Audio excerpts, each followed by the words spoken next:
राधे राधे दोस्तों, आप सभी का राधा भक्ति चैनल में स्वागत है। आइए सुनते हैं चैत्र मास अमावस्या व्रत कथा। हिंदू धर्म में अमावस्या तिथि का विशेष महत्व माना जाता है। विशेषकर चैत्र अमावस्या को पितृ तर्पण, दान, पुण्य और व्रत करने से जीवन में सुख समृद्धि आती है और समस्त कष्टों का निवारण होता है। इस व्रत के प्रभाव से पितरों को तृप्ति मिलती है और व्रती को पुण्य फल की प्राप्ति होती है। पंचांग के अनुसार चैत्र माह के कृष्ण पक्ष की अमावस्या तिथि की शुरुआत 28 मार्च की शाम 7:55 पर होगी और इस तिथि का समापन अगले दिन 29 मार्च की शाम 4:27 पर हो जाएगा। ऐसे में 29 मार्च शनिवार को अमावस्या मनाई जाएगी। शनिवार के दिन पड़ने के चलते इसे शनिचरी अमावस्या भी कहते हैं। शनिचरी अमावस्या पर शनि देव का भी पूजन किया जाता है। कहते हैं ऐसा करने पर शनि की 7.5 और शनि ढैया से छुटकारा मिल जाता है। चैत्र अमावस्या पर स्नान के साथ ही पितरों का तर्पण भी किया जा सकता है। शनिवार के दिन पड़ने के चलते चैत्र अमावस्या को शनिचरी अमावस्या के नाम से जाना जाता है। शनि ढैया और शनि की 7.5 से छुटकारा पाने के लिए शाम के समय शनि देव के मंदिर में सरसों के तेल का दिया जलाया जा सकता है। इसके अलावा काले तिल और उड़द दाल दान में दे सकते हैं। चैत्र अमावस्या व्रत कथा। यह कथा हमें धर्म, श्रद्धा, समर्पण और पुण्य कर्मों का महत्व सिखाती है। भक्तों, यह कथा 2 ब्राह्मणों के परिवार की है जिनके जीवन में इस व्रत के महत्वपूर्ण बदलाव लाए। भक्तों, अब हम सुनेंगे चैत्र अमावस्या की व्रत कथा। प्राचीन समय की बात है। एक नगर में देवदत्त नामक एक ब्राह्मण अपनी धर्मपरायण पत्नी सुशीला के साथ निवास करता था। वे अत्यंत धार्मिक, सत्यवादी और भगवान विष्णु एवं शिव के अनन्य भक्त थे। उनके जीवन में सभी प्रकार की सुख सुविधाएं थी, लेकिन संतान न होने के कारण वे बहुत दुखी रहा करते थे। देवदत्त और सुशीला ने अनेक धार्मिक अनुष्ठान, दान, पुण्य और व्रत किए, परंतु फिर भी संतान प्राप्ति का सुख नहीं मिल सका। दोनों ही अत्यंत व्यथित रहते थे और सोचते थे कि शायद पूर्व जन्म के पापों के कारण उन्हें यह कष्ट सहना पड़ रहा है। एक दिन जब वे तीर्थ यात्रा के लिए निकले तो मार्ग में उन्हें एक सिद्ध महात्मा मिले। वे दिव्य तेज से चमक रहे थे और उनकी आंखों में करुणा थी। देवदत्त ने उनके चरणों में गिरकर अपनी समस्या बताई और संतान सुख प्राप्ति का उपाय पूछा। महात्मा जी मुस्कुराए, कहा, हे ब्राह्मण, यदि तुम चैत्र अमावस्या का व्रत करोगे और पूर्ण श्रद्धा से भगवान विष्णु, शिव और पितरों की पूजा करोगे तो तुम्हें अवश्य संतान की प्राप्ति होगी। इस दिन किया गया दान, पुण्य और व्रत अत्यंत शुभ माना जाता है, जिससे समस्त कष्ट समाप्त हो जाते हैं। देवदत्त और सुशीला ने उस दिन से चैत्र अमावस्या का व्रत करने का संकल्प लिया। आइए जानते हैं इस व्रत की विधि क्या है और इसे करने से किस पुण्य फल की प्राप्ति होती है। जब चैत्र अमावस्या आई तो उन्होंने पवित्र नदी में स्नान किया, पीपल के वृक्ष की विधि पूर्वक पूजा की और भगवान शिव, विष्णु और पितरों का तर्पण किया। उन्होंने निर्धनों को अन्न, वस्त्र और दक्षिणा दान की, ब्राह्मणों को भोजन करवाया और संध्या समय कथा सुनकर आरती की। कुछ महीनों बाद माता लक्ष्मी और भगवान शिव की कृपा से उन्हें एक तेजस्वी पुत्र की प्राप्ति हुई। उनका घर खुशियों से भर गया और वे इस व्रत की महिमा का गुणगान करने लगे। एक निर्धन ब्राह्मण और उसकी पत्नी की कथा।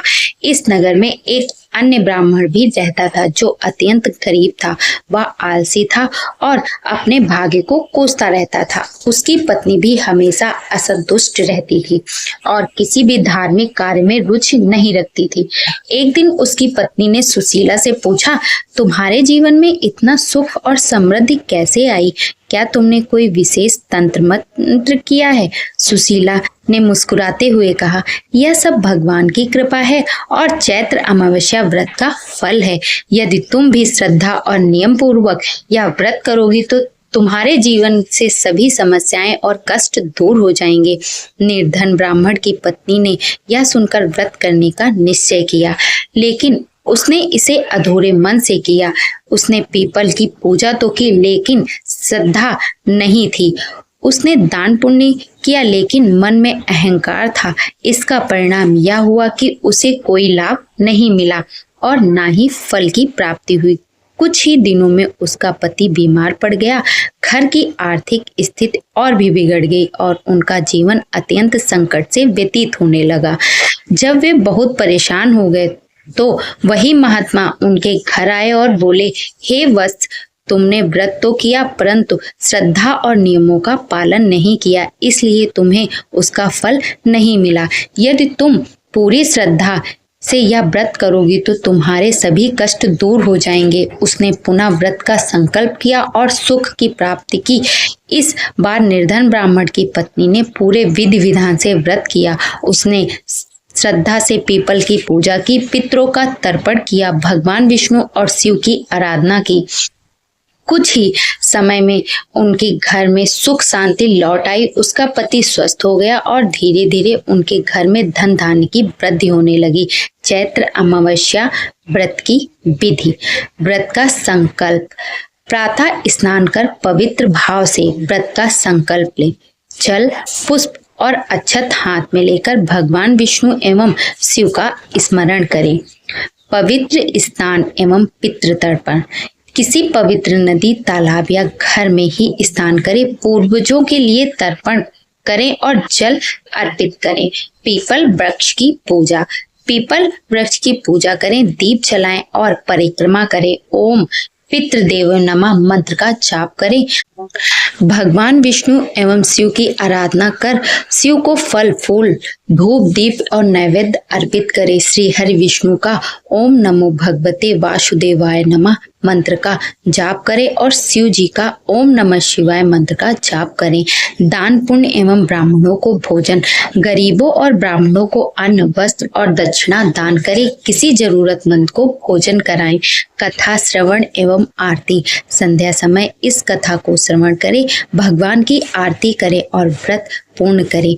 व्रत के लाभ। पितरों की कृपा प्राप्त होती है, संतान सुख की प्राप्ति होती है, आर्थिक समस्याएं समाप्त होती हैं, मानसिक शांति और सुख समृद्धि मिलती है, पापों का नाश होता है और मोक्ष मार्ग का प्रशस्त होता है। चैत्र अमावस्या का व्रत श्रद्धा और विश्वास से करने पर सभी इच्छाएं पूर्ण होती हैं।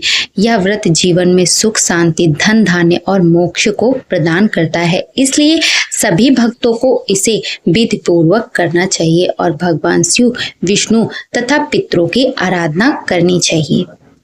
हरि विष्णु का जप करने से यह व्रत और भी प्रभावी बन जाता है। चैत्र अमावस्या के दिन स्नान और दान का मुहूर्त।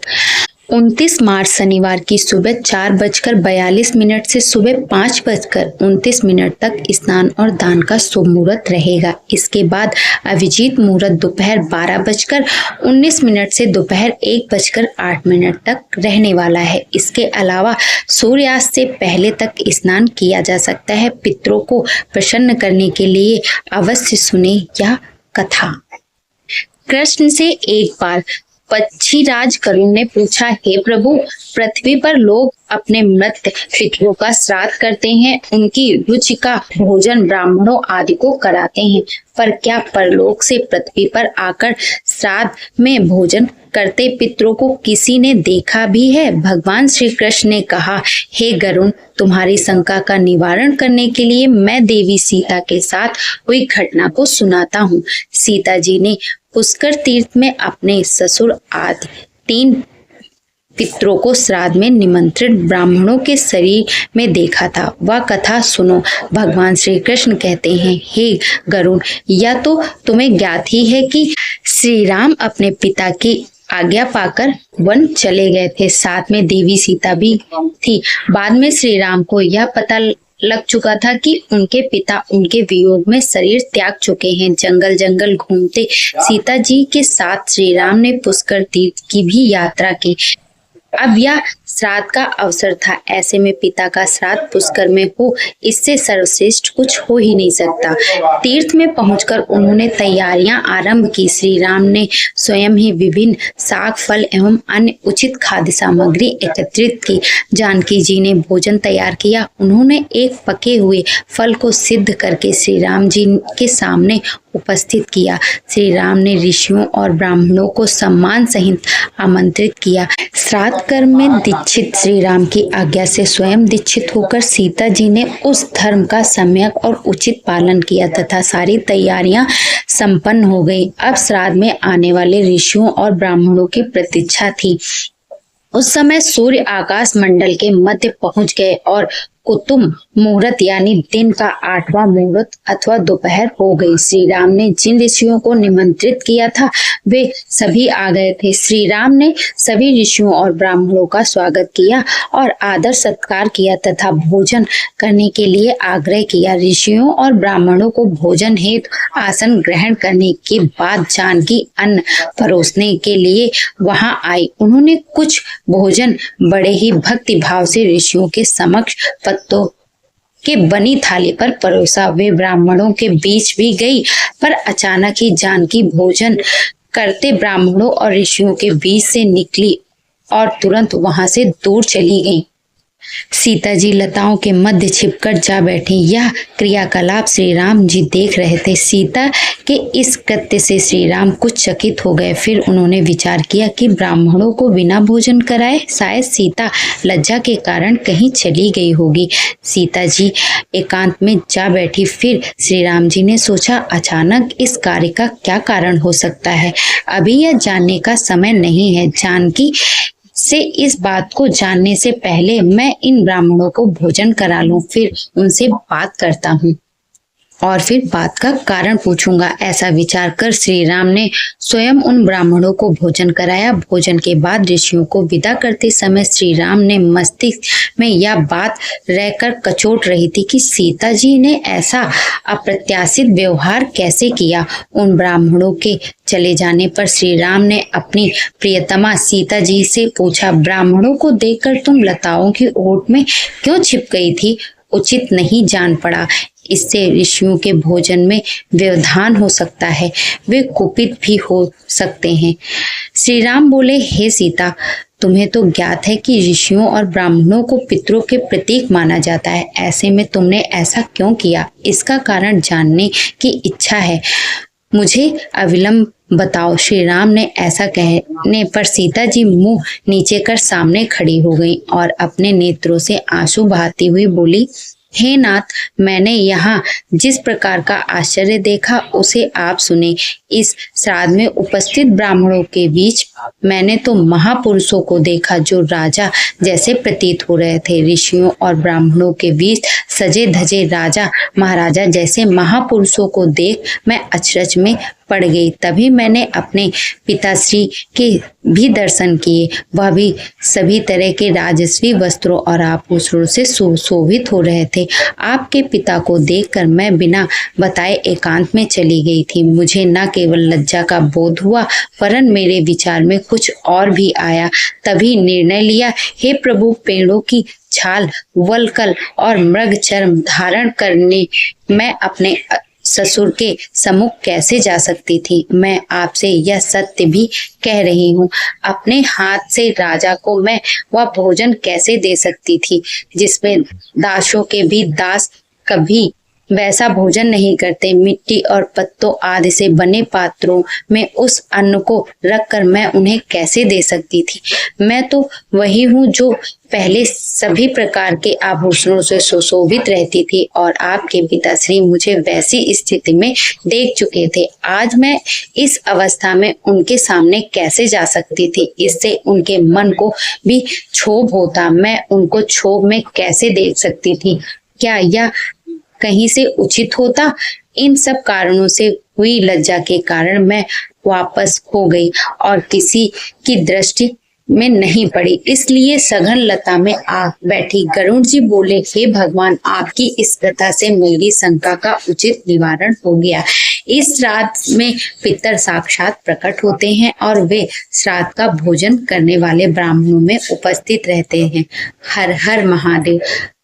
अगर आप सभी को ये वीडियो पसंद आया हो तो अपने इस चैनल को लाइक, सब्सक्राइब, शेयर जरूर करें और कमेंट बॉक्स में राधे राधे लिखना ना भूलें।